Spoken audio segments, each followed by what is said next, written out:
Hello everyone, it's Christy from Christy's Beautiful Leaf. I'm here to try to do a interactive piece using this die cut from the Ali Edwards 2023 December daily release and some cardstock. Now this is something I saw from the lovely, I believe her name was Susan Hickerson King, I believe, if I'm not mistaken. She had created this really fun interactive piece that had 4 squares, and you move this and they flip. Now there's lots of ways you can do this, but I want to go ahead and work with what I have, and I will have to trim off this part because I need to be able to pull it, and I can't do that if it's already in the album. So I do have to be a little bit mindful of that.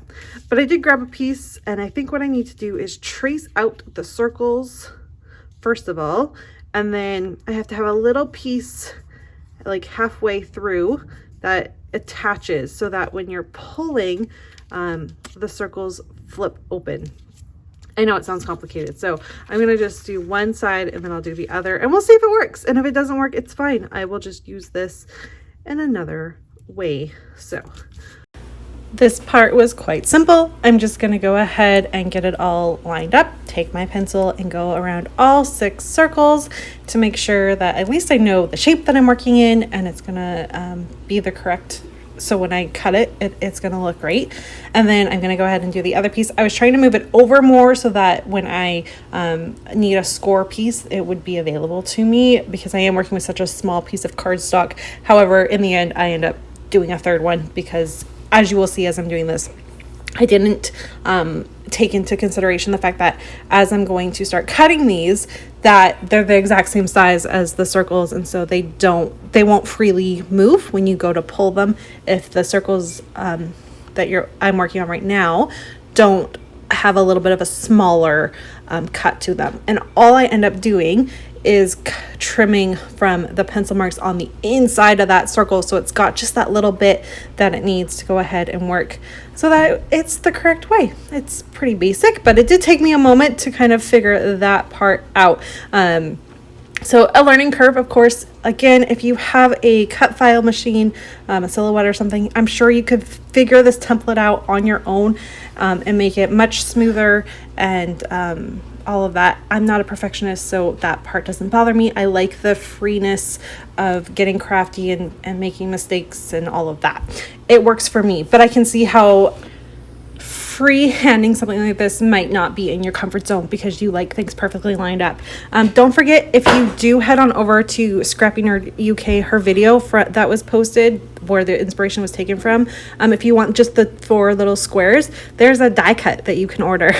I just wanted to do something a little bit different, and so that's why I'm doing it this way, but you have all sorts of options unable to make this work for what you're wanting to do.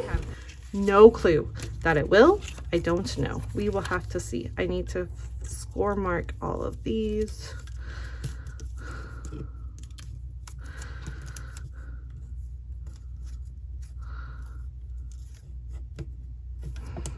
Put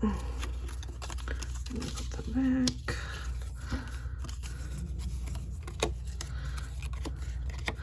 So the point of it is to attach it like this, leave a little bit of a gap, not much, just a little.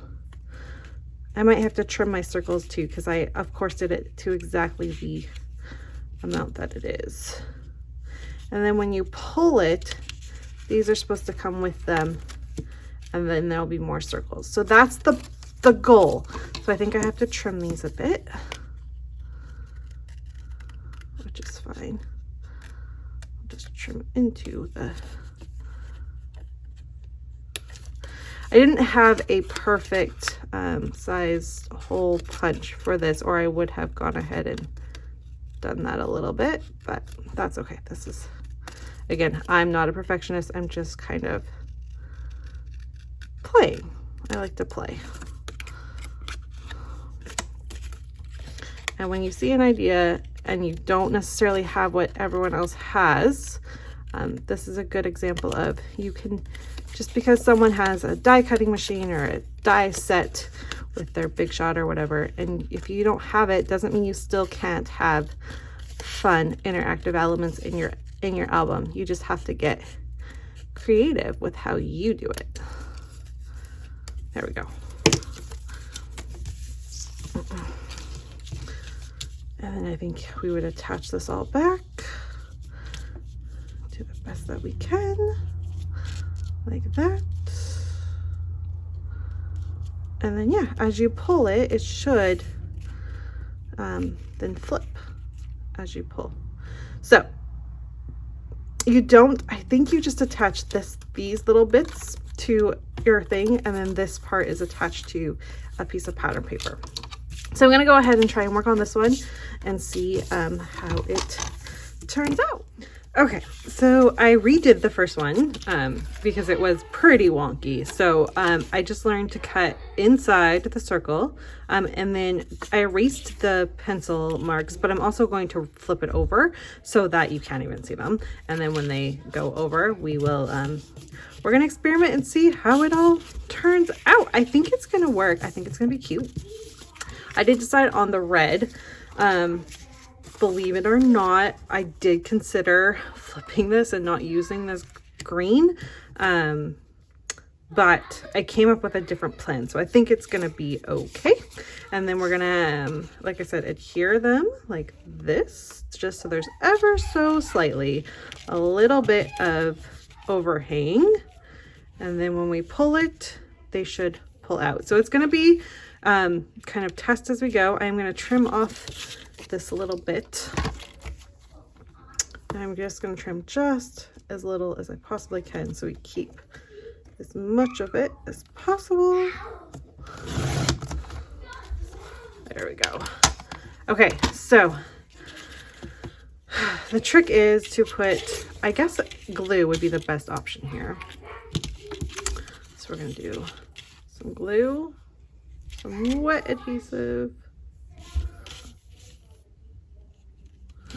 and some wet adhesive, and hope that this works the way we want it to. Okay, now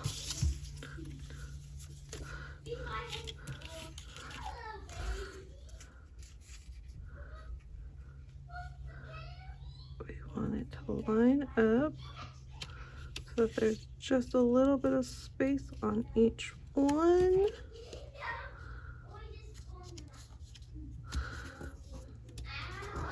There's that one. There's that one. That looks good. Yeah, that looks good. Okay. Now I do have to trim this one just a little. It's a little bit thicker on the side. Just no big deal.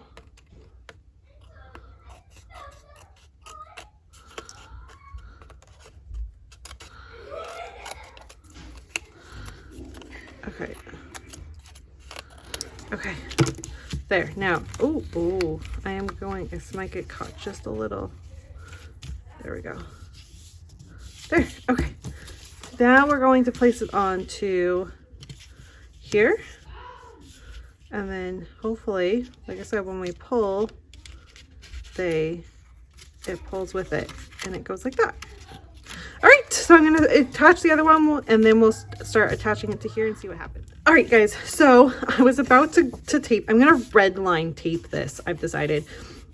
And I was about to put it on the red and make this into my 6x8 and put it into my December daily for 2023 album. And then I changed my mind. So my first kind of thought was I would use a page protector instead because it would have a cool see-through element, but I don't think it's actually going to be sturdy enough. I'm a little worried about that. Also, I want to add in some of this ribbon, and I'm adding bulk, and I don't want that in my December daily. Sorry, so it's gonna be bulky, and I don't want that in my album where it's only ever gonna be one album, and I'm trying to take away bulk. However, I'm doing a December Memories album in a 10x8 format, and I don't care how bulky that gets because I've got 2 albums to play with if I need to. And so that's what I'm going to switch it into. I grabbed this piece of what is this? Transparency from December Daily from this year. I grabbed a little Avery tag that I'm going to put in so I can pull it, and I'm going to line it up to this side, and then I can have a couple photos or something here. I don't know exactly what'll happen, but it also gives me the ability to add in just a little bit of this really cute trim, and I think that's beautiful. And I'm going to stitch it as well so that I can stitch the tab, and then it'll just be like that, and then it will pull, and they'll have the stability because it'll be closest to the where the rings are and where I'll punch the holes. And then, like I said, I'll do something here to finish it off. This ended up working so well. It's so cute. The ribbon was the perfect size. However, if you had ribbon and you were worried about it interfering with your score lines or anything like that, I was able to just tuck my ribbon underneath because that part's not glued down or taped down yet. I just tucked it underneath, and it all worked so well. I did the tab first so that it doesn't doesn't interfere with the ribbon at all. I will just say, as a side note, I stitched around mine. I wanted to get my ribbon on there, but I stitched around the entire border of the pattern paper, and it was totally fine. Just make sure you're conscious of the fact that if you're doing that, you don't sew any of the sides of your back pieces, because then it won't, again, move freely, and you need that freeness to be able to work with it. So just be aware. You can just lift that piece up while you're sliding your sewing machine underneath. It's fine. But I made that mistake and I had to kind of cut my thread. So don't make my mistake. Lift it up like you can see me doing that. You can then lift up the other side as well, and it will work a lot better for you. And then you don't have to take any of the stitching out. I then am going to be really happy with that. I'm going to get all my red line tape down, grab a page protector so I know I've got the right spacing for when I do punch my holes in, and then take that away, and I'm going to just press down, and voila, it's all on there, and I'm so happy it works. I wasn't sure that would work right away, but it did, and I think it turned out really, really cute. I think it's perfect. All right, it's all done. I'm super happy with how it turned out. I ended up adding these cute little crepe paper frames that are from a few years ago, but they fit perfectly, and with kind of the gold vibe, it just worked well. And then, of course, the pom-pom worked well with the ribbon I added. So it all worked just great. These two are catching a little bit, but I actually don't mind because it almost keeps it condensed, and then I know it pops up quickly enough. But it's moving freely. I'll pop in 6 pictures of something, maybe 5 pictures of some journaling. I'm not really sure, but that'll work really well. It is going to go in the 10 by album on the left hand side, and then if you want to flip it around, you can see all the red line adhesive that I used. And yeah, I will probably put it against something so that this is just on white cardstock, so you just see the I don't care about the transparent nature of it. I just like the little gold bits. So if it's on white, that's not going to bother me too much.